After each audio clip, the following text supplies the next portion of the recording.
Welcome to the Deep Dive, the place where we turn professional source material into actionable, compelling knowledge. Hello. Today, we are strapping into the engineer's seat, diving deep into the meticulous technical world of mixing and mastering for electronic music. Specifically, we're looking at the driving rhythms of house and tech house. Yeah, and we've compiled a truly professional blueprint here. We really have. It outlines the exact technical workflow, the core glossary, and, the critical frequency techniques you need to achieve that polished, streaming-ready mix. Our mission today is to synthesize the wisdom used by pros to make tracks that sound huge in the club and perfectly balanced on Spotify. Right. We're not looking for generic advice. No, we are hunting for the technical recipes that unlock the sound of artists like, say, Camel Fat or Purple Disco Machine. We're looking for those aha moments. In organization, in the groove, and that final polish. Okay, let's unpack this.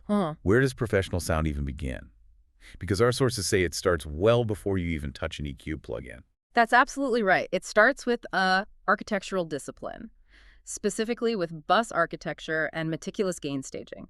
Okay, so explain what a bus is in simple terms. Think of a bus as a dedicated processing lane. It's like a group channel. So if you have, 5 different synth tracks? Exactly. A pad, a lead, an ARP, 2 plugs.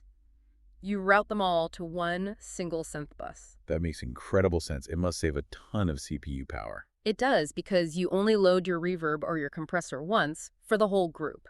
But more importantly, it creates what producers call glue. Cohesion. It makes everything sound like it belongs in the same space. Cohesion is everything, and this architecture only works if you manage the volume of the signal flow correctly, which is gain staging. Right, and that's to prevent clipping and noise, right? Yes, it prevents a problem called compounding noise. If your track is too quiet, you introduce noise when you boost it later. Too loud, you get clipping you can never remove. So if we're trying to build a clean foundation, we need some concrete numbers. What are the golden rules for levels to make sure we have enough headroom? We have 3 absolutely essential targets. These give you a predictable, clean signal flow. Okay, what's the first one? Your individual tracks, that single kick, that one synth, should peak around -12 to -18 dB. That sounds extremely quiet. It is, and that's intentional. It gives you space. Once those are routed, the bus groups, like your whole drum bus, should peak a little louder, around -10 to -12 dB. So you're building up the volume gradually. And what about the master fader, the final output before the mastering chain? Before you put any mastering plugins on it, the master fader must peak no higher than -6 dB. -6. That -6 dB is the non-negotiable foundation. It gives your mastering chain 6 decibels of clean, usable space headroom to work with. Okay, and I've heard this before, but why can't I just use the main channel fader to hit that initial -18 dB target? Isn't that what it's for? That's a fantastic question, and this is where the pro workflow really comes in. You don't use the fader for that. Why not? Because you want to keep that fader free for creative mixing decisions, for automation later on. Ah, so you're separating the static technical setting from the dynamic creative choice. Exactly. The pro tip is to use a dedicated gain or trim plugin as a very first insert on every single channel. And you use that to hit your target. You use that plugin to hit your -12 to -18 dB, leaving the actual fader at 0 dB. It's a reliable, repeatable baseline that protects your dynamics from the very start. That organizational foundation is essential. But now we get into the sound, the engine of the groove. Here's where it gets fun. This is where it gets really interesting. The signature rhythm that defines house and tech house. That interaction between the kick drum and the bass line. That rhythmic pumping feeling. That groove is engineered using sidechain compression. Right, so the bass line ducks or gets quieter whenever the kick drum hits. The kick is the key input. It triggers the compression on the bass. But hold on. If we are already using EQ to carve out frequency space for the kick and the bass, why do we also need sidechain compression? Isn't EQ enough? That's a crucial distinction. EQ is static. You're deciding who owns what frequency range permanently. Okay. But sidechain compression is about dynamic rhythmic allocation. The problem is that the kick and the bass can't occupy the same space at the exact same moment. So the EQ decides who gets the space overall, but the sidechain decides who gets it when the kick actually hits. Precisely. We allocate the space first using our frequency allocation chart. The main conflict zone is between 60 and 100 hertz. The mud zone. This is where mixes get muddy and weak if the kick and bass fight, so the fix is systematic. How so? The kick needs to own the thump, specifically around 60-80 hertz. You often boost it there, maybe +2 to +4 dB. In the bass. Then you use a sharp EQ cut on the bass, a -3 to -5 dB, cut in that exact same 60-80 hertz range. That creates clean separation. And once that's done, the sidechain applies the rhythmic glue. When we talk about that iconic tech house pump, like in a Camel Fat track, it's a very obvious, aggressive rhythm. It is. That aggression is what creates the forward driving momentum. So what are the settings for that? For that heavy, obvious pump, the source material gives us a clear cheat sheet. The ratio has to be aggressive. How aggressive? We're talking 8.1, maybe even 10.1. The attack must be instant 0 milliseconds. So no bass gets through at all when the kick hits. None. And the release has to be a controlled medium speed, usually around 100 to 150 milliseconds, so the bass swells back in time with the groove. And how much is the bass actually ducking? You set the threshold so it ducks significantly. A good mac at 8 to mac at 10 dB every single time the kick hits. That deep ducking is the modern tech house pulse. That deep dive into the low end immediately shows how genre dictates technique. The same tools, EQ, sidechain, are applied so differently. Exactly. So let's compare that Camel Fat blueprint to, say, the Purple Disco Machine style, which is more classic house. It's a perfect comparison. It highlights tonal balance and dynamic priorities. Let's start with tech house. Right. The characteristics are minimal, deep, and driving. The focus is all on the groove and the space. The kick is king. It completely dominates that 50 to 80 hertz range. And the biggest secret of tech house, according to the sources, is actually its mid-range. Absolutely.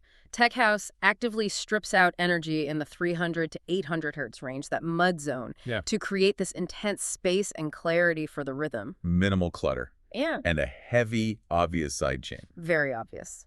Now switch gears to classic house. Think Purple Disco Machine or Armand van Helden. Totally different vibe. It's fundamentally more melodic, brighter. It's got disco infused in it. You hear fuller strings, louder pianos, funk guitars. And the kick? It's still powerful, but it focuses its boost a little lower, around 50, 60 hertz. It gives it more body, less of an aggressive punch. And the mid-range is the crucial difference. Yes, the melodic elements are allowed to be louder and more prominent.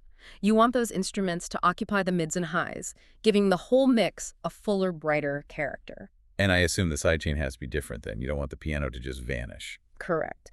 The sidechain in classic house is much less aggressive. You're aiming for a subtle pump.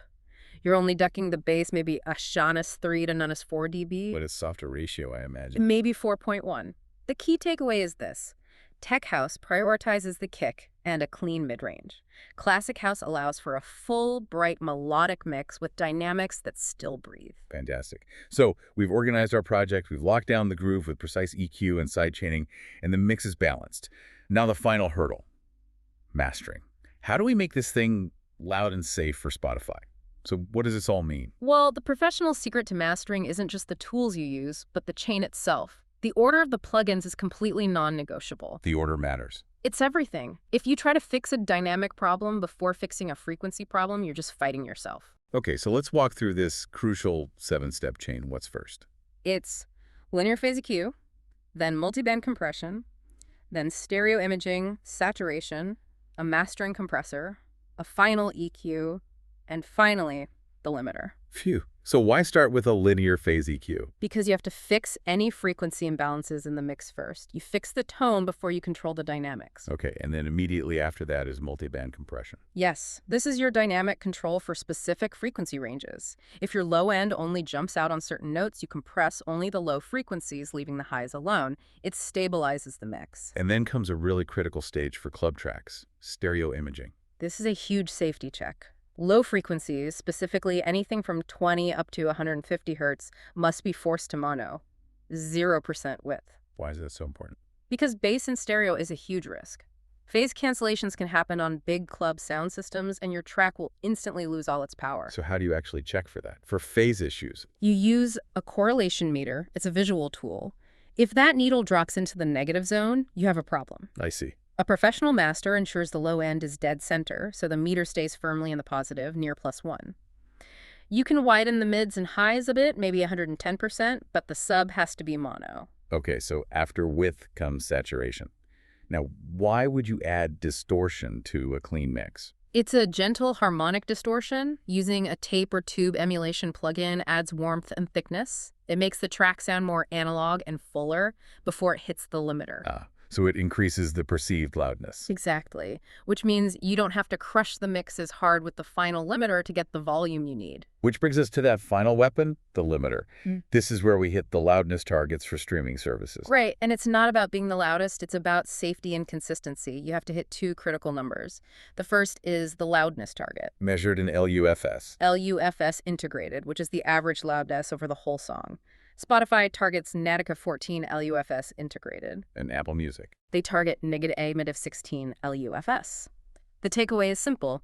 If you master your track louder than negative 14, Spotify will just turn it down anyway, and it might lose some punch. So it's better to just master to their target. It really is. And the second number is the ultimate safety net. That's the true peak ceiling. It must be set at -0.3 dBB true peak, no higher. And why is that specific number so important? Because when your WAV file gets encoded into an MP3 or AAC for streaming, that process can actually create new, slightly louder peaks. That little -0.3 dBB buffer ensures those new peaks won't digitally clip and distort the file on the platform. Wow, that was a huge information drop.